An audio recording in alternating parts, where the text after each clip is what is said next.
Philippine Sports Commission na talagang lagyan natin ng mga Olympic sports ng ating mga palaro because wala talaga pagpuntahan ito from SEA Games, Asian Games, to the Olympics. Kailangan po talaga natin ng suporta ng education sector. Kailangan po natin ng suporta ng NCAA. To all gymnasts and participating schools, I have a very nice story to tell you. Alam ni St. John Rowena ito ng CAP. Sayang, wala lang si Ma'am Cynthia. I think she's on travel.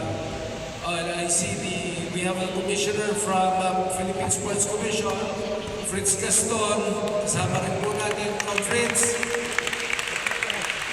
Katabi po niya ang Chief of Staff natin sa PSC, si Professor UJ. Ito ang kwento ko sa inyong lahat at gusto ko lagay niyo sa puso at damdamin niyo. Kaya kung mabayang picture. hindi kasi noong Paris 2024, nung nanalo si Tuloy Yulo ng 2 ginto sa Olimpiada sa Paris, nandoon ako mismo. Katabi ko siya mismo.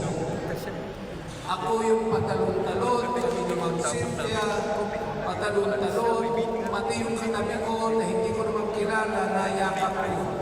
Niyakap niya rin ako. Hindi naman kami magkakilala kasi nanalo ko tayo ng ginto. But this is the realization. Pag nanalo ka pala ng ginto sa Olympics, ang kinanta mo na yung national anthem, at nakita mo na yung bandera ng Pilipinas, hindi mo makakanta yung national anthem. Kasi tatalunin ng luha mo yung pagkanta mo ng lupang hinirang. I think that is my main message to all of you today, to all student athletes of NCAA.